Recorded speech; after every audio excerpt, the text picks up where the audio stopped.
Welcome to season 11 of How to Start Up, the podcast helping you start and scale your business with advice from entrepreneurs on what to do now, next, or never. This season, we'll be hearing about all things productivity from amazing entrepreneurs sharing how they've hacked theirs.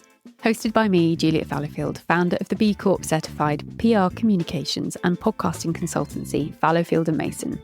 Our mission is to enable you to master your own storytelling, whether that be via PR or podcasting, all with a long-term view. The British Association for Counselling and Psychotherapy found that 96% of UK entrepreneurs admit to bottling up the stress of running their business. Many founders are clearly overwhelmed with too much on their shoulders, leading some to feel a sense of unproductive busyness. With this in mind, I wanted to hear from a founder who has cracked the code of productivity. Emily Austen is the founder of leading PR agency Emerge and the author of Smarter, 10 Lessons for a More Productive and Less Stressed Life, publishing this autumn. Having founded Emerge in 2012, Emily has navigated entrepreneurship and discovered a tried and tested formula for avoiding unproductive busyness. Keep listening to find out how Emily has managed to do this. Emily Austen, the famed PR guru who has led the way in the UK market for how to do PR well.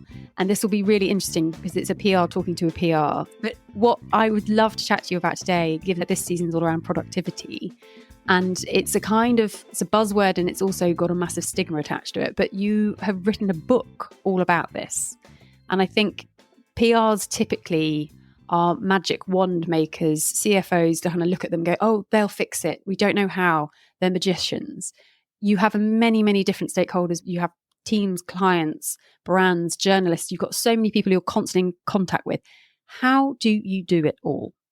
This is a big leading question. Oh, it's a huge question. I think what I have learned I've run this business for 12 years, but I've worked in the industry for 15 and worked with some of the most successful people on the planet, people like Sarah Blakely from Spanx, Julian from Huel, particularly those first 5 years of Huel, brilliant businesses. And the reason I wrote the book is because most people I know who are successful are not trying to do less. They are not editing things out of their life necessarily. They are not trying to be smaller or step away from things. What they have done is effectively create smarter systems and processes that allow them and enable them to do all the things. So they are hyper vigilant with their time. They are very deeply connected to their value system.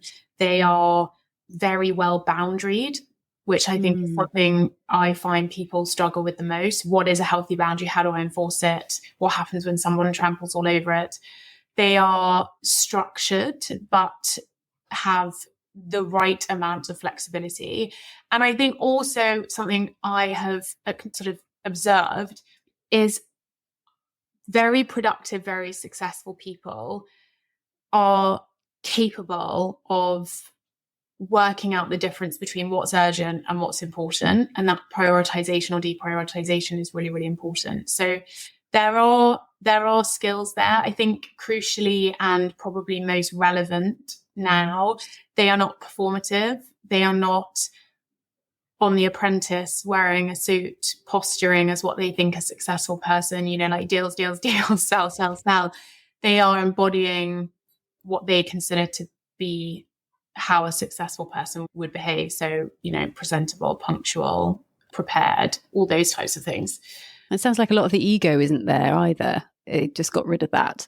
I think it's understanding your role. I mean, if we're talking about sort of, I guess there's two types of people generally. There's the entrepreneur who runs their own gig and is the CEO or the founder. And then there's the hyper ambitious person who works within an organization. I think for the founder CEO, it's about them understanding their role within the context of the wider business. And some of the most successful people I've worked with, people like Julian at Huel, the first time it was financially and structurally possible to hire a professional CEO, that's what he did, because he didn't want to do that. And he has an amazing CEO. And there's other people that I've seen not want to step away from that, who've raised hundreds of millions of pounds and then their businesses have hit a wall because they haven't really been able to understand that it doesn't make them less than to move aside, as a business grows. And often the person who starts that company is a very different person to who will run and maintain it. As someone said, I think it was episode 5, season 1, which is a very long time ago, said you may be the person to get it to 5 million. You might not be the person to take it further. Is it a lifestyle business? Are you going to sell it? Like, what is the end goal here? What are you trying to achieve? And I was off the back of redundancy and making it up as I went along. I was like, I don't know. Yeah. But that really stuck with me of like, why am I doing this? Why am I doing this? Why am I working this hard? It has to matter. It has to be important. But that busy fool, especially in a PR business, is typically natured very proactive, and you can never do enough in PR. You can always pitch another angle, another story, try and get another piece of coverage. You mentioned earlier about boundaries and how to enforce them and make sure they're not trampled over. How do you do boundary setting, or even work out what your boundaries are? Boundaries are connected to our value system. So for us as individuals, there tend to be different categories of boundaries. So emotional boundaries, physical boundaries, financial boundaries. You know, there's sort of obvious things that feel like they would cross a boundary, or our bodies can tell us that. So to give you an easy example, if I were to send my team on a press trip, some of them would say, oh, I'm really happy to share a room with a colleague, and others would want their own room because they just innately have a sense of what would cross a kind of physical boundary for them. Similarly, some people feel very uncomfortable if other people pay for them. So there's ways that you sort of can connect with them because your body kind of tells you to. And those are the easy ones. Categorization of hard boundaries versus soft boundaries. So hard boundaries are the ones that you would feel very violated and very uncomfortable if they were crossed. And soft boundaries are ones you're a little bit more willing to compromise on. I think the initial issue with boundaries is that they're not prepared for the idea of someone disrespects their boundary. So they're almost uncomfortable connecting with it and enforcing it, because boundaries ultimately are connected to self-esteem. So boundaries are not about making other people do things. They're about you setting out very clearly what those parameters are so that other people can then better interact with you. So getting to know yourself really well, your deal breakers. It is that connection to values. And there's a section in the book about it and sort of how to work out what your values are. And there's sort of word searches and connecting with words and thinking about things that are meaningful to you that help you then kind of create that mapping system. But there's also an innate fear, which is connected to the self-esteem piece, about what do I actually do if someone disrespects my boundary? The first thing I would say is that the idea of boundaries is really loaded. It's like you're not going to show up on a date and be like, right, these are my boundaries. You know, it kind of it presents negatively, I think. But I guess knowing in your head what yours are, and you can look for green flags, red flags, and at some point trust your gut feeling of when you need to communicate it. Yeah. And also like whether it's a soft or hard boundary. So like for me, time management, soft boundary. I work in an industry where people cancel last minute. People say they'll come to a press dinner, they don't. Influencers don't get on flights. Like if I had rigidity around that boundary, I would constantly be crossed. And you're in the wrong job. Yeah. Well, if a friend of mine, I'm running an hour late for dinner, like I have an iPhone, I'm fine. So it is a communication thing, and it's like a skill to interact with people. I think also it's about identifying what the right questions are. So like dating is an easy one, for example. So if you have a person who lives in East London and they're dating someone who lives in West London, and they are saying, oh, you know, like he never comes to my house, I always have to go and travel there. The question isn't, do you want to go to West London to go on a date? The question is, why do you want to be in a relationship with someone who won't make an effort to travel the distance to come see you? That's the real question. But people don't want to ask that question because the answer might be because they don't like you that much. And that hurts because the small version of ourselves somewhere along the way has been told that they're like not enough. So it's the avoidance of that. So I think people don't show up with a list per se, but I think being connected to and understanding your triggers, what works for you, what doesn't work for you, and that kind of physical feeling, you know, like when a boundary is crossed, people often feel it, and it's, you know, our gut relationship is really strong. And just to listen to it, not ignore it. I think a lot of founders get into that busy fool state of, as long as I'm busy, I'm doing work, and actually it might not be the right work at the right place at the right time. And listening to that gut feeling, I think a lot of people ignore it. Well, but bring it back to that productivity. To you, How would you define being productive? That is a great question. I think the ultimate definition of productivity is input versus impact. And I think that for me, I'm very focused on the impact. So I can, with my years of experience, create things at work in less time. I don't have to spend the same amount of time I did when I was earlier in my career. But actually, my measure of productivity is impact, or, some people might perhaps say output. But I think there's a negative performative culture that exists around productivity. I think people focus on the wrong thing. They focus on input. How much can I put in? How much can I put in? How busy am I? Oh my God, I've never got time for anything. And I did that for 10 years. I would show up having, I was in the office till 10 last night. And it's like, I wasn't like Elon Musk. I was just like sat doing some shit PR at a computer. But I thought that performatively, if people thought that I was working late and that I was exhausted, and it was pride. This is why I've learned the hard way. You do all of this. I remember working with Burberry, and I was there till midnight every night. And it had lights that were motion censored. So sort of every half hour, I'd have to roll my chair back, turn the lights on, and then roll back to my desk to carry on working. I was like, no one will even remember my name, let alone the output. They might talk about that campaign. They're not going to know the people behind it. And I was like, I'm an idiot for working that hard.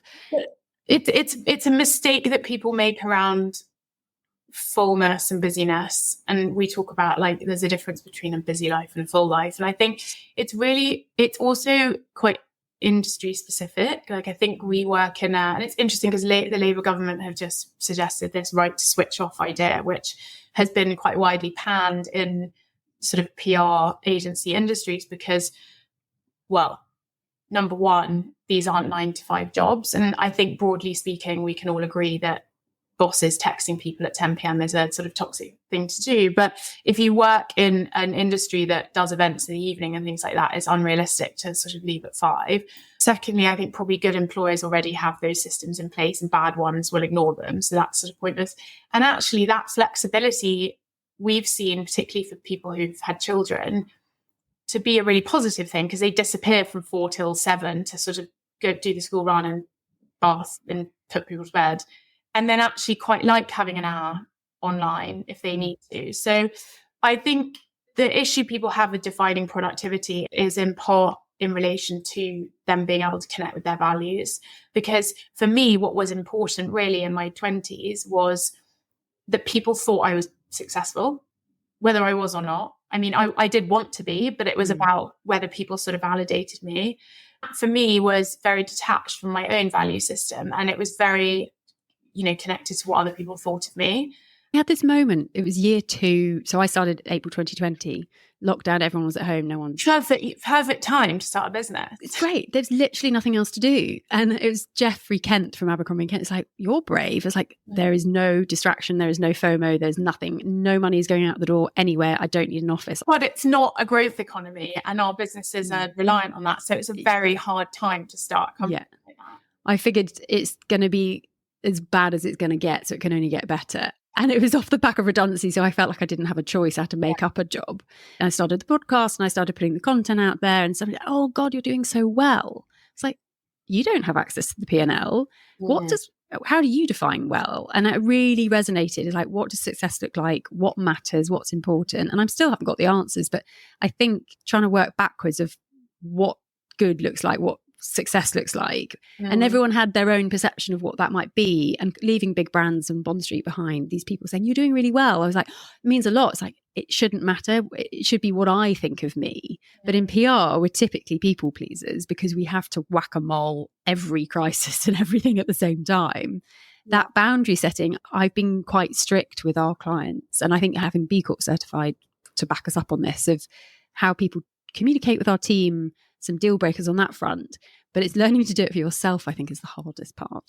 I think it's also evolving. Like you asked me earlier about, does it feel like dog years because I'm in year 12? And I think it's interesting. The answer is no, because it feels like I've had chapters and they've all felt quite distinct. But I think that evolutionary piece is fine. Like I think there's a reality when you start a company that it's something my dad said, like you do work harder than everyone else and you should be more tired and you should be more stressed than someone you're paying in a junior role because you've taken on that job. So comparatively, that's a reality that you just are going to have to accept. But it's also evolutionary. I think the challenge I had was aligning my professional persona and my personal persona. I definitely had a lot more personal work to do that then subsequently has helped me sort of refine my business persona or my professional persona. But it's understanding that at some point businesses evolve and grow, and you actually can be more focused ultimately. And when you hire more people, and when you get better at your job, and when you start asking for the money you deserve and all those kind of things, and having the confidence to do that, again, because you're probably more aligned with your values and your boundaries. But having said that, there are exceptions to that. You know, we might take on a project that's slightly less than we would normally like to be paid because it looks amazing on our creds, or because it will lead to something in the future, or, you know, whatever it is. So it's like there's sort of context to all of it. But I think I shouldn't be working in the same way now as I was 12 years ago. No, because it would mean you wouldn't have progressed. And if you're working for someone else, you wouldn't expect that at all. No. I caught myself in our co-working office the other day, and someone say, "Oh, how are you?" It's like, "Yeah, just really," and I was like about to say busy. I'm like, I can't wait for the day. I'm like, yeah, not busy. I'm really relaxed. Yeah. Clients are happy, team's happy.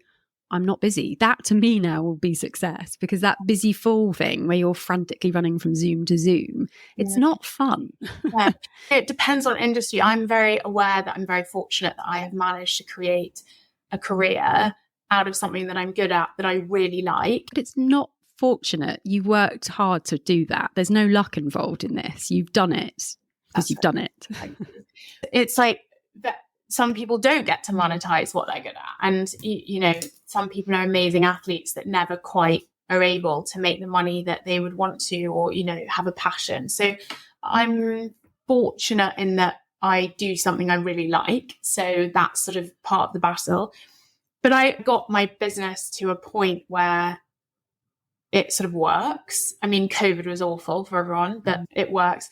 And had a little bit more time, and therefore decided to write the book. But, you know, it wasn't about working till midnight and overloading and burning out and all that kind of stuff. It was just about filling up my life with things that were really enjoyable and really interesting, and allowed me to connect with people in different ways. And, you know, it's obviously a great marketing tool for the business. It's not performative. I said at the beginning, I mean, I didn't say this to the publisher when I was negotiating my advance, but I said it. I honestly don't care if one person buys the book. I would like more people to buy the book, because I do think it is a good book and I think it will help people. But it was as much about me kind of creating this piece of work that was interesting and dynamic and challenging, and got me thinking and engaging with my team in a different way. And actually, if we sell the book's fabulous. But it wasn't, you know, I'm not a jobbing author. It wasn't about a kind of paycheck. It was like a passion project, really. I've interviewed the head of neuroscience at Oxford for sleep, who was amazing. And he's like, everybody's different. No one is a 7-hour. You could be 5 hour, you could be 12 hour. But given we've got these hours, it's how you choose to spend those hours. And I think I've got myself into the weeds where I'm trying to do 10 things at once and nothing's being done well. And actually getting out of that and trying to focus and find that flow state where you do one thing well, and then finish it off. And using Toggle to track our times helped me with this, because I can't be bothered to toggle to the next thing. So I just stick with the one thing until I finished it. How do you protect your time? I will say I don't have children yet. Even when I was 22, I was so conscious. I was brought up in an environment. I mean, my parents met when they were 11. They've been married like 40 plus years. Penguins. I know. It's so sweet. They're both amazing role models for that kind of partnership piece. But I was one of those people who was very much of the mind that I would probably be in a long-term relationship at university, get married at 28, have children. That was what was sort of happening around me. And so that was what I expected, and realized that actually that wasn't what I wanted. And it also wasn't sort of what happened for me. But I was very conscious when I started Emerge. Okay, I'm 22 now. So by the time I'm 30, I'll have had this business for 8 years. So I'll probably be able to buy a house. And then, you know, I was very thoughtful about how much can I do before I have children, because of the realities of, you know, people probably, when I talk about, you know, not getting up at 5 a.m., I always think sort of parents probably roll their eyes, which I do, understand. In terms of protecting my time, latterly I have a PA, which is a luxury and a dream. Is important. She's very good, by the way. Honestly, I like her so much, and she's become my friend, and she's so thoughtful and intuitive. And she's one step ahead of you on your calendar. But yeah, I like her very much and she's amazing. But obviously that's slightly more recent. Before that, I think one of the things, so I do have lots of thoughts about this and I'll try and simplify them. As you said, PRs talking to PRs will be here. So this will be a 4-day live stream. Entire season together is absolutely I would honestly love that. So the first thing is I always put my time estimation against tasks, because if you're working with an 8-hour day, I convert my days to minutes. So I work a 480-minute day and I will say, okay, that task is going to take me 25 minutes plus 5 minutes of faffing or sort of, trying to get the printer to work or whatever. And then when I look at my day or my week, I cannot put tasks in that physically take more time than I have. So I'm very connected to how long things will take. And I use a desk timer as well. So I say, this will take me 30 minutes, 25 minutes, put the desk timer on. When it goes off, I'll either say I need another 20 minutes or it's sort of done, but it keeps me accountable. And it means that I then better understand next time I do that task, what the actual time it will take is. I'm fascinated by this because time is the most limiting factor, I think. I think my brother sent me that book about how many weeks that we've got left on the planet and how we spend that time. But I was listening to a podcast about how if you're cohabiting with someone, friend, partner, and they really annoy you and they just never empty the dishwasher, time yourself emptying the dishwasher. And you've got 20 minutes of anger for them not emptying the dishwasher, which actually only took you a minute and a half. But in your head, you think it takes you 20. But being accountable to your time and knowing actually it's only a minute and a half, I'm only going to have a minute and a half anger worth for that. And you just do it. Also, for me, it's a lot about, we talked about sort of definition of productivity or success or, variations of that. And for me, one of the markers of success is choice. It's very important to me to have agency, to have choice. And that comes down to financial freedom. It also comes down to being able to choose how and where I spend my time. But I also feel very in control around choosing sort of what to be annoyed about. So, like I said earlier, if someone's late, I don't care. People say to me, well, you should be it's really weird that you're not annoyed. It's like, no, I'm just not annoyed. I just find it quite easy to not be annoyed by stuff. Maybe when you have a job where you're interacting with people all the time and it's kind of a lot of social energy. And in the book, I talk about it as decision fatigue. It's why Steve Jobs wore the same outfit every day. And it's a kind of automation thing where you just think, well, there's only so many good decisions you can make in a day. And so often in the evening, people sort of find it more challenging to do that with tasks that seemingly should be smaller. You run out of mental hard drive and care factor as well. I think there's something where I was sort of Chanel trained and everything was perfection, and trying to then start a business in lockdown with no idea what I was doing, having to let go of that a little bit of, I'm not going to win everything. Some things aren't going to be perfect. There will be a typo, accepting these things and then not wasting time on worry. Yeah. Whereas previously, I think it was Hugo Chance in his episode said, send the proposal, don't sit on the pricing, don't talk yourself off of that, just send it. Do not oscillate. You haven't got time to waste. Yeah. And that like fear of I can't waste time. It's a bit like the rabbit in headlights. Yes, thank you. And it's that wasting time on worry where people can go round and round in circles like, oh, I'm not sure about the branding on the website. It's like, just crack on, move on, next. When we were talking, you mentioned sort of how do I protect my time or manage my time? The game-changing thing for me, which is in the book, is to track your energy, not your time.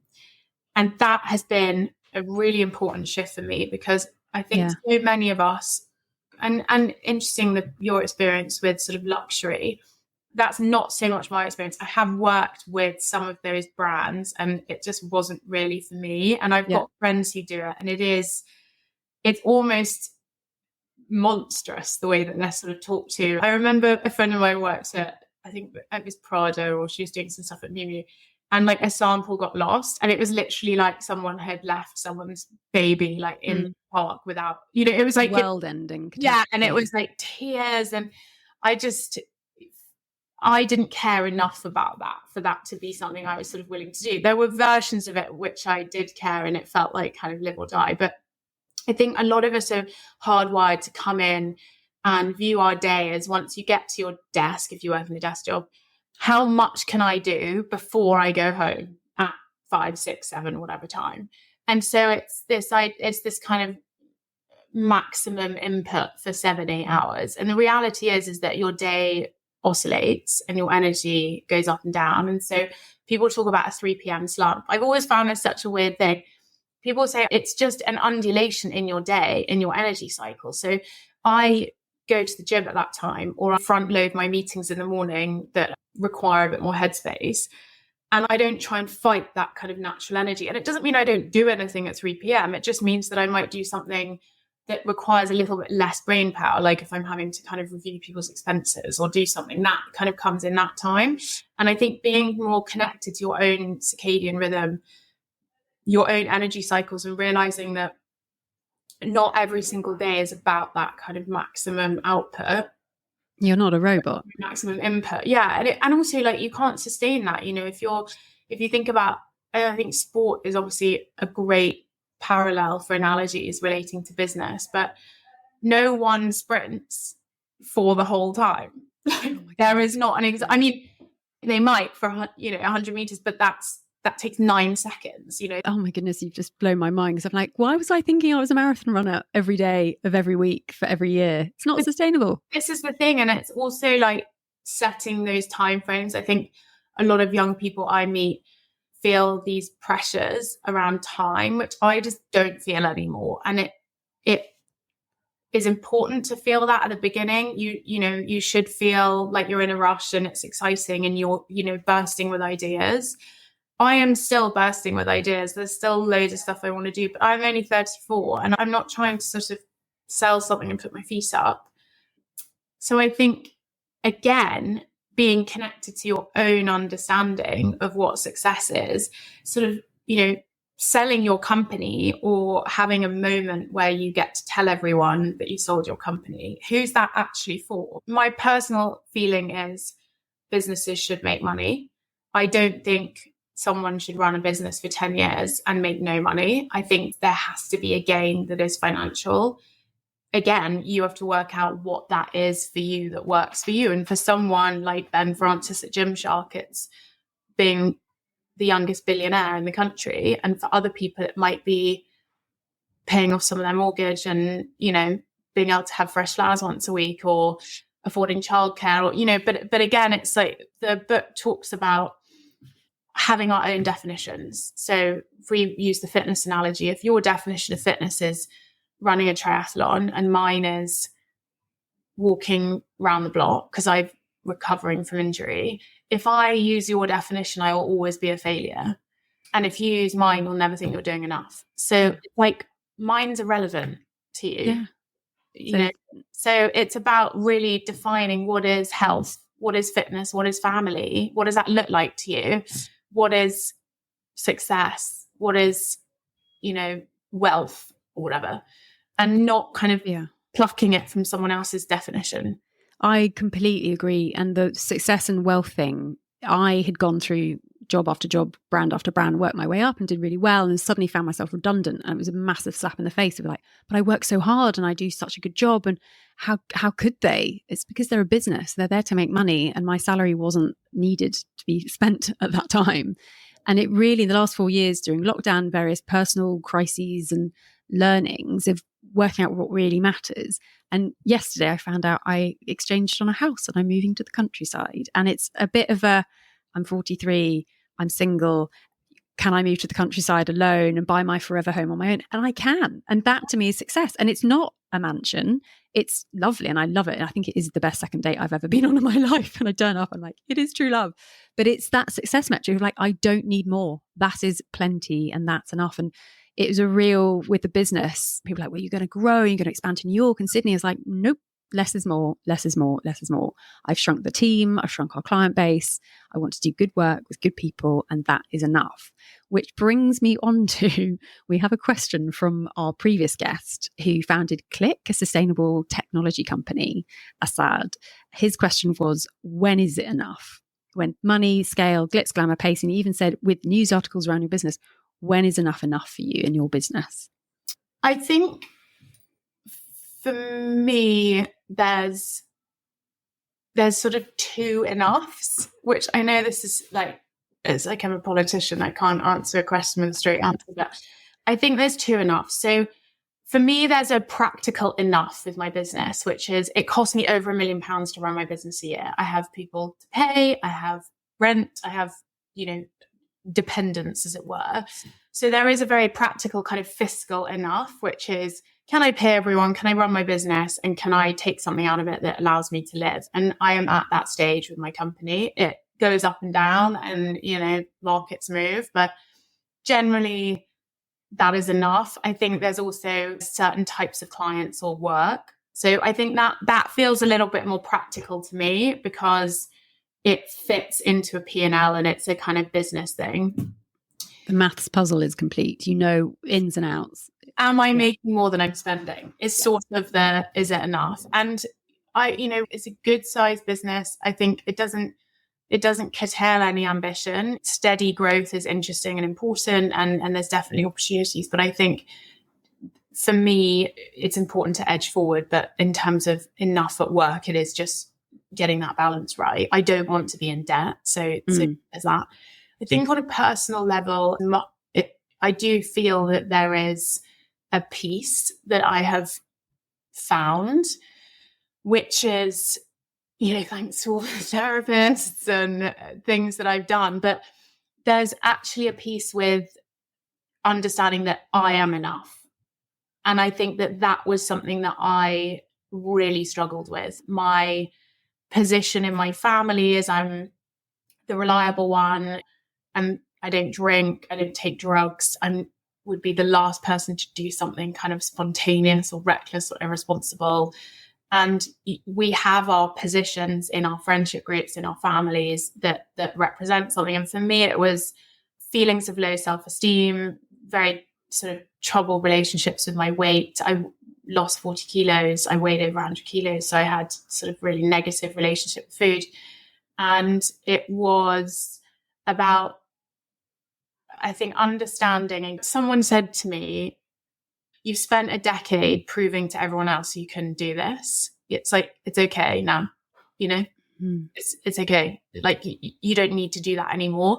And it was a peaceful moment to sort of think, I have enough. I have all the things. And if parts of my life moved or changed, I'm confident and comfortable that I would be able to fix them and be fine. And I think that knowledge is important because there have been times where there's that fear of, if I lose my job or if. And, if you have an abundant mindset that there's enough for everyone and you can make it happen and you have sort of self-belief, then those problems actually get a lot smaller.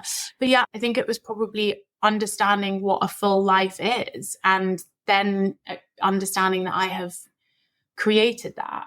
And there's a lot of noise, whereas we've connected so much from literature and film and social, cultural, political sort of cues that the harder it is, the more impressive it is, or the better it is. And like, we've just had the Olympics, you watch these athletes, like what they give, and, the hardness of what they're doing is why it's so emotional and exhilarating and exciting when they win. But I think there's also huge natural ability, and there's DNA, and there's lots of other things that make up the reason why that person is doing what they're doing.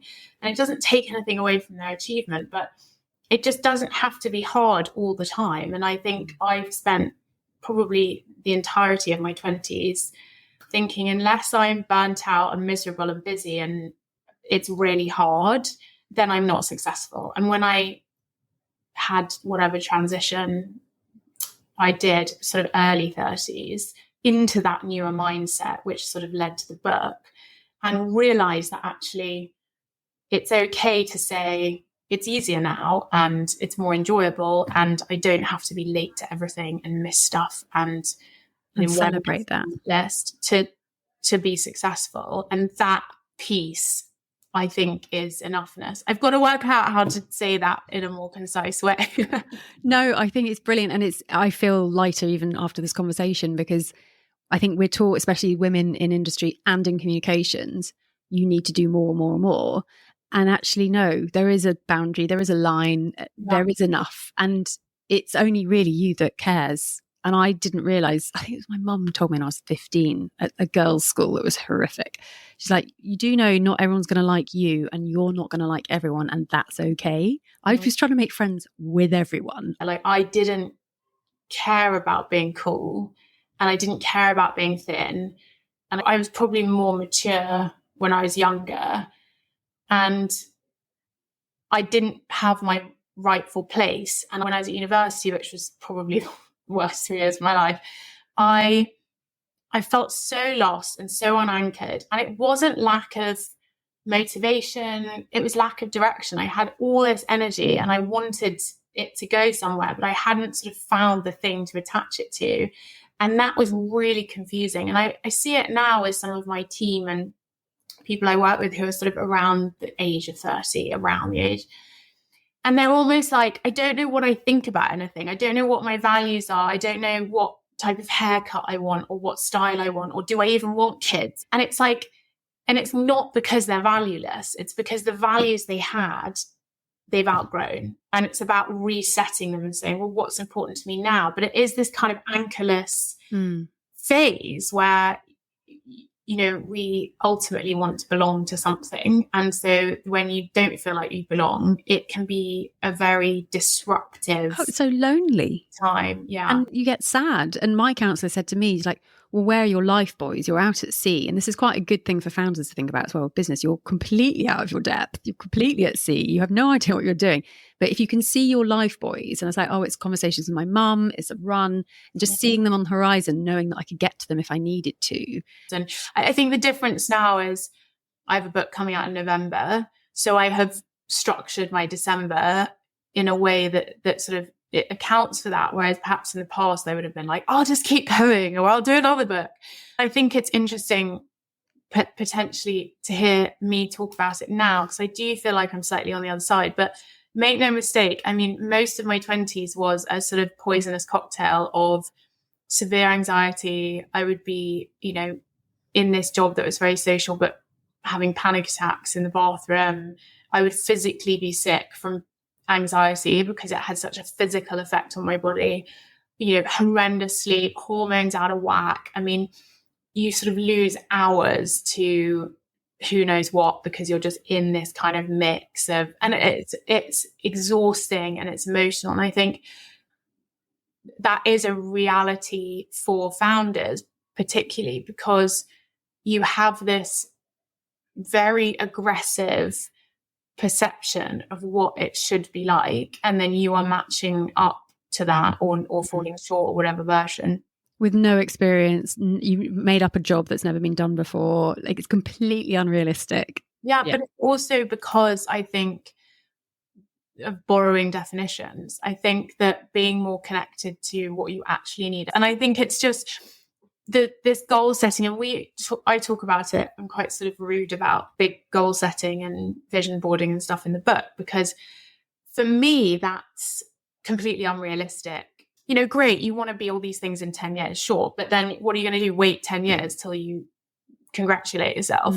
We call them at work the daily do's. What do you need to do daily that makes your life better? So for me, it's buying an expensive coffee, buying a £4 coffee in central London, or it's speaking to someone in my family, or it's going to the gym, or sort of moving in some way, or, you know, whatever your day looks like that's sort of good for you. And then you just sort of try and do that every single day. And it's the sum of those small, smarter systems, processes, habits, the repetition, the automation that will get you to the goal. Look after the pennies. Yeah, it is. And I think there's a big focus on this idea of like, how big is your goal? And it's like, well, look, successful and unsuccessful people have the same goal. Like, everyone on the start line of that 100-meter men's race had the same goal. They wanted to win the gold medal. The size of the goal doesn't determine whether or not you win. The determination of whether you win is the training, the diet, the coach, the whatever else is on that list. So it's like, it's cool to say you want to win a gold medal, you want to sell your business for £1 million, but most people who start a business want to do that. So it's definitely not the marker of whether you're going to achieve it. It's the incremental stages. And I think a lot of the literature around business and growth focuses on that kind of final moment and less about the sort of chapters in between. Well, autonomy comes in many shapes and forms, and people are like, oh, you're no longer employed. I'm like, I am, just by business I started. Someone else taught me that in the podcast. It's like, I have a job. Yeah. And so lots of my best friends actually were the ones that sent me LinkedIn links in the first year. I'm like, but I've got a job. But if they're projecting their fears about what you've chosen to do onto you. And it was Hind in, I think it was 4 episodes ago, he said, there is no risk. I'm betting on myself and I know how I work and I know I'm reliable, so I'm fine. And it's that self-belief to the point where that autonomy is like, I've chosen this way of life, which doesn't mean endless holidays. It doesn't mean it's risk-free in any shape or form, but the autonomy of I can choose which clients I work with. I can choose the team I work with. My brain is happier. My heart is happier. Like, people have said, you seem much more you now. And I was like, I don't know what you mean by that, but I think that's a good thing. But he's like, I'm just happier. And it's a more authentic way of living for you, I guess. It's like you're more connected to that value system for yourself. I do think that. And I think that there's so much posturing. And I know lots of people who sort of pretend that they earn more than they do and they're actually miserable. And Ikigai talks about what you're good at, what people pay you for, what the world needs. And there's a Venn diagram of like your purpose, but it has to work for you as well as other people. And I think especially in PR, where we're constantly feeling a little bit beholden to clients, and it's actually going, no, we're adding value to your business and you are allowed to say thank you. Yeah. There's a stat that's like, I can't remember what it is, which is, not helpful, but it's more than 50% of businesses fail because no one needs them. Yeah, totally. And what would your question be for our next guest? My question for the next guest would be, if you had 1 extra hour in the day, how would you spend it? Oh, I love that. This is what's so interesting, that every single question is different. And every time I'm like, oh, I don't know the answer. I need to go away and think about it. Well, everyone wants to find the 25th hour. Everyone wants to be more productive. Everyone, it's a kind of aspirational place to be. So I think it's interesting. It sort of connects to like, if you had that luxury, how would you allocate it? Yeah. Right, I'm going to go and find it and then put it into my 24-hour day and make time for it because it's important. Thank you, Emily, so much. It's been fascinating talking to you. I really hope you've enjoyed this conversation. You can find a recap of all the advice so kindly shared by our guest in the show notes, along with their contact details. We'd love it if you could rate and review or share this podcast, because it really does help other people discover it. To incentivize this a little, I would very happily offer you one of our PR guides on how to share editorial coverage legally. Just DM us or send us an email, hello@fallowfieldmason.com, with review in the title, and we'll share it on.